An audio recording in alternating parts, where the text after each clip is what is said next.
morning, class.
That's what the setting is.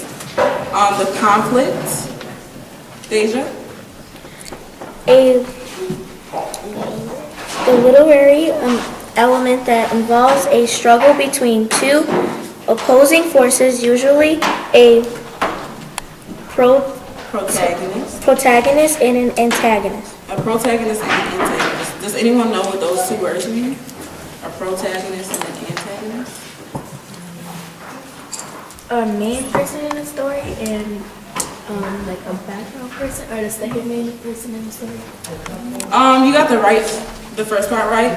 The protagonist is like the main character, and the antagonist is kind of like the person that's like against the main character. So in a conflict, if we have like in a conflict, we say that there's two opposing forces. The one opposing force could be the protagonist, and the second could be the antagonist. Okay, and can we have someone read what the conflict is? I kind of just read it a little bit. Christian. You said the conflict? Mm-hmm. Can you read that? No, I just kind of read it, but just read it so they hear it again. A literary element that involves a struggle between two opposing forces, usually a protagonist and an antagonist. Right. Okay, in resolution, the answer or solution to a conflict or problem and the point of view is the angle of considering things, which shows the opinion, feelings of the individuals involved. So, the point of view of the story is kind of like who's telling the story. If I was telling my own story, it'd be a first person point of view because I'm telling the story. Okay? So, what we're going to do now is we're going to break off into two different groups. We have Miss Gamble over here, and she is going to be working with this group, and I'm going to be working with this group. And what we're going to do is read the story. If you go to the second page of your packet, the story is called The Skeleton Key. So what we're going to do is read that story, and from that story, we're going to use the 6 elements to identify what they are in the story, okay? So this group's going to work with her, and I'm going to work with this group. Okay. Now, let's turn to the story, The Skeleton Key. Do I have any volunteers to read the first paragraph? Okay, so we're going to read this one. Deja. Eric rang his grandparents' doorbell and silently wished the next 4 hours would go by quickly. He didn't want to give up his entire Saturday afternoon at his grandparents' house, where there were no kids in the neighborhood. Christiane, read the next 3 paragraphs, please. You're right on time, Grandma Bethany said, opening the door. There's tea and cake in the dining room. Cake at least for 10 minutes to go by quickly. Eric was curled on the rack by the door. The cookie hanging hooked. Grandma Bill was funny. That's a skeleton to get open the best room in the house. are both the whispered sit, so no one else can hear. It's the room I go to when my grandmother tries to make me help with the dishes. Isaiah, can you read the next 3 paragraphs, please? What's so special about the room? It's a game. Grandpa said, take the key and see if you can find it. Play with it by the time I finish my game. Eric grabbed the key. It opens the door for grandfather listening, so no one else can hear. It's the room I go to when your grandmother Eric tries to decided make me the oldest thing What's so in the special house about the room is were probably it's a upstairs. game when grandfather says, wait the key and Walk- to find walk up find the room by the time I finish reading. Walk up there. He headed past the dining Eric room. grabbed the key and stared at it. A skeleton key? It looks old. Eric decided the oldest things in the house were probably upstairs in the walk-up attic. He headed past the dining room and to the stairs. Next page. Abraham, read the next 3 for me. Bill sipped his tea and shook his head. Eric knew that meant he was Eric going knew the wrong that way. meant he was going the wrong way. He headed back to the front door where he found the key. Eric thought about the oldest part of the house, of the basement. Of a house. It's the part The that's built. basement. He It's rushed to the the first basement part door that- and looked at the lock. that- It was different from the normal lock. He rushed He slid the to key the inside and basement turned it. With a and click, the looked door at the opened. lock. Eric It was opened on the different from right the and normal walked lock. down the stairs. He The basement was slid one the giant key inside the fluid and turned it. Any dark. Clicked the door. Awesome, Eric said. Ever learned to play pool? Grandpa Bill said. Coming down the You stairs. finished reading? No, Eric said. The rest of Well, the then, course, grab the please? key from the rack and I'll teach you.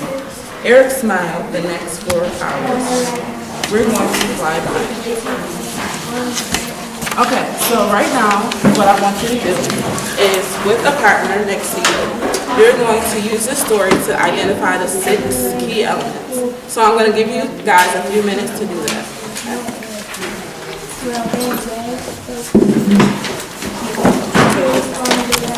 Okay, looks like everyone is all set. Okay, so, Shelly and Thomas, if you guys need any extra time, you can take that now. Okay, if you have, I see you have 2 more you have to do, just take that time. We're gonna go over the answers. And I'll make sure you get all the right answers at the end, okay? Okay, so right now, we're gonna see what you guys learn, okay? So, by raising, actually, we're gonna use your response cards. What I'm gonna do is ask you a couple questions. You're gonna write the answer on the card, and then you're gonna hold it up, okay? So, tell me the definition of characters. The definition of characters. Write that down on your response card. And hold it up when you're done. Look back. Try not to look back. If you can tell me without looking back, that'll be great. Characters. And you can put it on in your own words too. It doesn't have to be exactly what it says on the paper.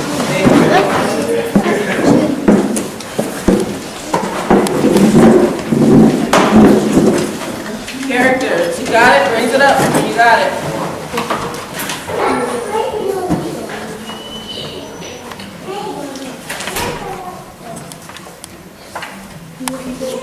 Good job. You guys got it. Good job. Okay, the next question. This one is going to be specific to the story. What was the setting of the story? Where did the story take place?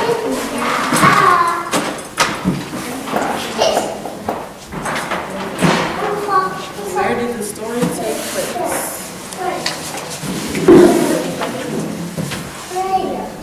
Got it? You got it?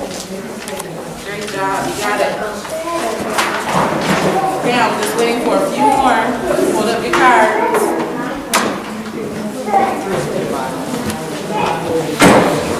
Good job. Good job. Okay, last question. I think you guys have the other definitions down, but this one is a little bit harder. Can you tell me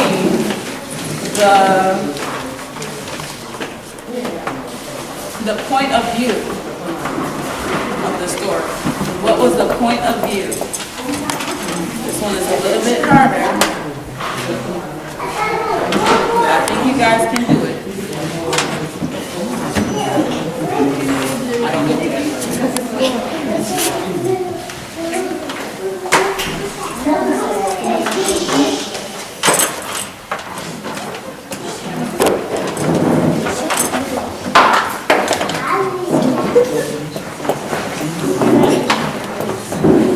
Good job. Good job.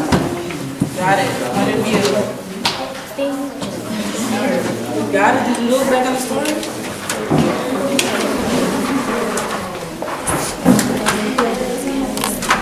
So is it an angle? It doesn't matter because the point of view is somebody else's opinion.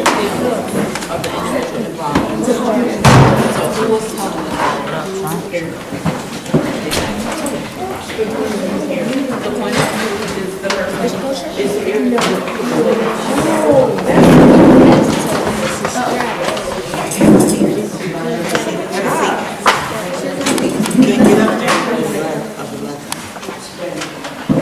Okay, it seems like everyone has got it. Anyone else didn't show me yet? It's gonna show me the answer? Okay, everyone has got it. Good job, because I think you're really getting the definitions. And for some more practice, what I'm gonna do is have you choose between two homework assignments. Well, two stories, the same assignment, but two different stories. So, the one story is called A Snow Battle, and the next one is called Foggy Figure. Okay, for this one, just raise your hand if you want to do this story for the homework. Is the foggy figure about And she's going to pass that out for us. Raise your hand, who wants the snow Or battle? Foggy Figure. This is just giving you some choice. Is the foggy figure about ice skating? If you're interested in it, raise your hand and we'll give that instructions. A snow battle. You want the snow battle?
If you have any questions, this is the time to raise your hand. Okay, that's the end of the, oh, you have a question? What if they don't have like, I know they probably will, but what if they don't have like, Well, actually, every story has a point of view. So sometimes it might just be the narrator saying the story. If the narrator doesn't identify themselves as a narrator, you can just write narrator.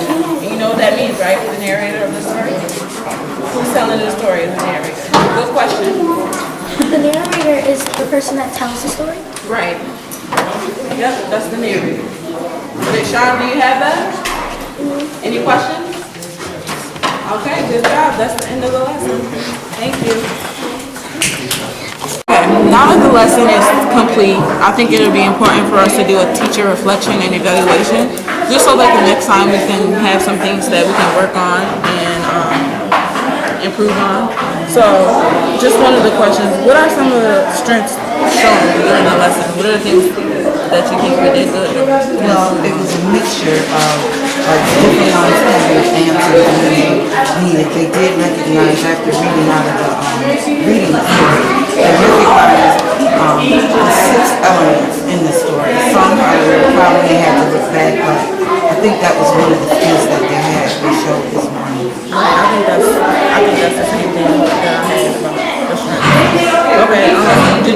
work together good co-teaching, or is there some things that we can do differently as far as the co-teaching aspect? Well, I think what it was good, probably more in a smaller break off into groups, just giving me a specific task to work with them, especially in the areas where the students need a little bit more time. Okay. And the last question, how do you think that we can engage students some more? I think that Especially the two students that had the IQ, the disabilities. I think that the iPads was a good tool. The iPads were excellent to use as that, but also if we could have had maybe the elements in the story, like the skeleton key, if we could have had a copy, maybe a picture of the grandfather. So maybe more the visual house. to Yes, bring the- visual. Very, because some, those two students, I believe they would have learned better hands-on. Okay, that's good. We're gonna work on that for the next lesson. Okay. Thank you, Ms. Gamble.